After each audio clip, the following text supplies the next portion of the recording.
more first downs, 104 more yards of offense, 2 more trips to the red zone, 5 total, 1 time of possession, and we're 13.5-point favorites. Lost the football game. That's what happened in Green Bay yesterday.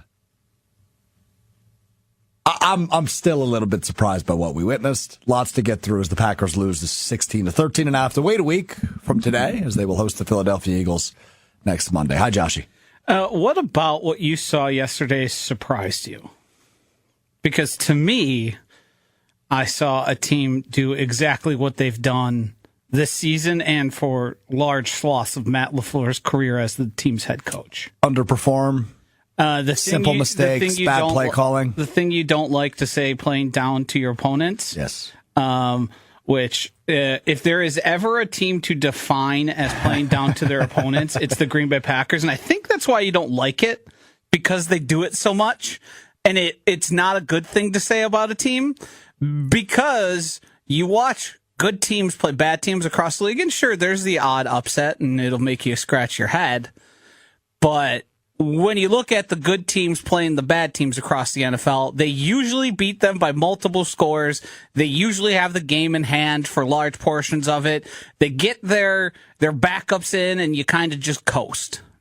Yeah, not a lot of that yesterday in the NFL, but I agree with you overall with the theme of that.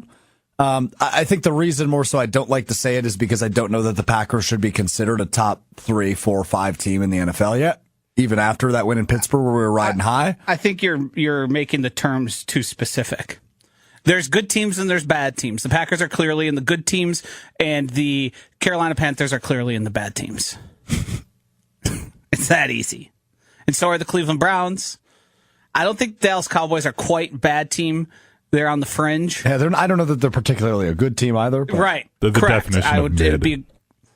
Yeah, it would be aggressive to say that they're good. But this is who the head coach is, and this is how he gets his guys going. And I'll say it right now, I would be entirely unsurprised if Matt LaFleur calls a dandy of a game, has the best game plan, and they go out and throttle the Eagles. That would be the most Matt LaFleur thing to ever happen. Yeah, I mean, when you look at what the Packers have been this season, I mentioned their record. They're 5-2-1. They have 2 losses and a tie. The 2 losses, as Josh just mentioned, are the Browns and obviously yesterday against the Panthers. Maybe the tie to the 2 Cowboys. of the worst losses in all the NFL this year. I would argue maybe the 2 worst losses in the NFL this year. That's what I was judging by Vegas spreads. Yes, they probably are the 2 worst. Yeah, losses. not like and I know we'll get to this, but not like how bad it was for Cincinnati yesterday against Chicago. When you allow a 60-yard touchdown with, 15 seconds left to play? Less than that? 13. Yeah, excuse me. 13 or 17. Some odd number in the teens. Yeah, that's a bad loss. But I'm talking in terms of expectations going in and final score. These have to be the 2 worst losses in the league this year. Because of the reason, and it always goes back to this for me. Okay, it's very simple how you should analyze an NFL team. And really, this applies in all sports. What are your expectations of the team? The expectations for the Green Bay Packers prior to this season beginning, so let's say after they traded for Micah Parsons, after they add to their defense a generational talent, the expectations when you make a move like that and you pay your quarterback top 3, top 4 quarterback money, and you have this head coach who everybody touts as an offensive genius, the expectation when you put all that together is what? Win a Super Bowl. Compete for a Super Bowl. Win championships. Chase championships. Okay? That's the expectation.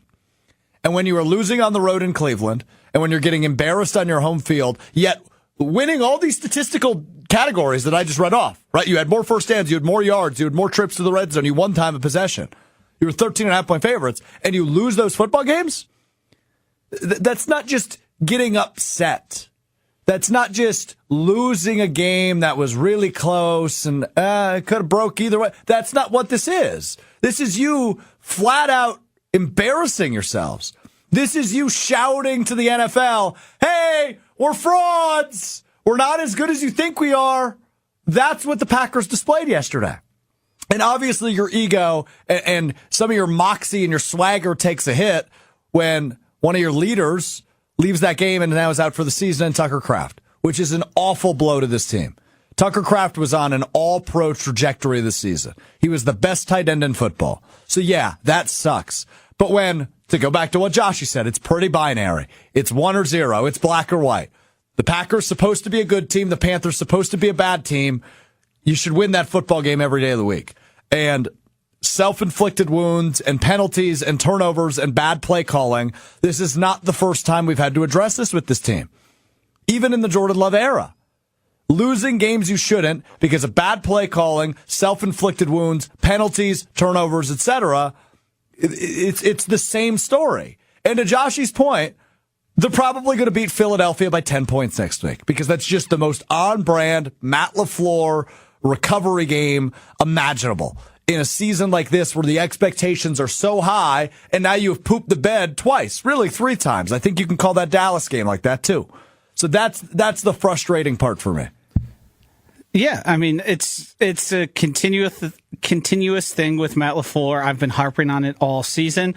I think there are finer points you can talk about, like the Packers' inability to stop the run in a very obvious situation where we knew what that team wanted to do.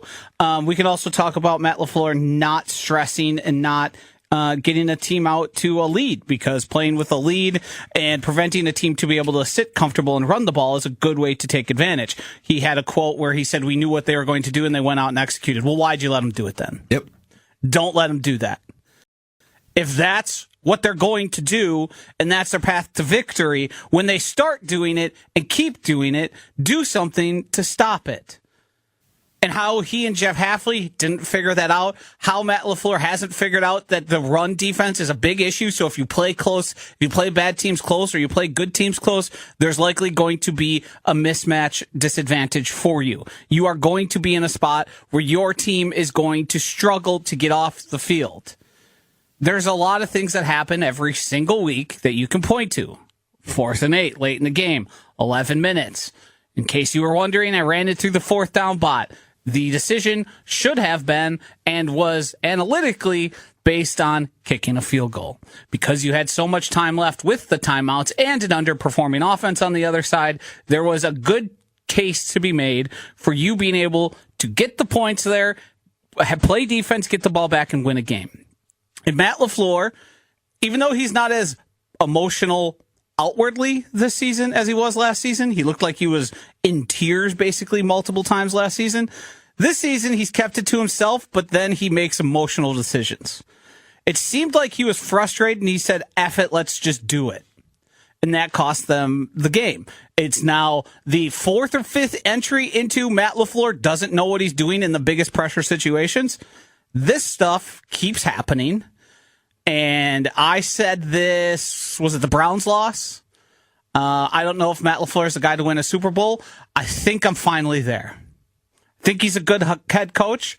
I think he's going to help your win percentages. But win percentages only matter so much. The goal is to win Super Bowls. It's called Title Town. They've all told us. Goody made the moves to make you a Super Bowl contender. He gave you the pieces. And you went out there and laid 2 eggs against 2 of the worst teams in all the NFL. Embarrassing franchises. Yeah. You were given a challenge by Ed Policy that said, you're not getting contract extensions. We're going to see how it goes. Well, guess what, Matt? You have certainly not earned one to this point. Brian Gutekunst has. I agree. Almost undoubtedly. And now you're at a point where you're fighting for your career. I agree with you. I think legitimately how the rest of this season plays out determines how long Matt LaFleur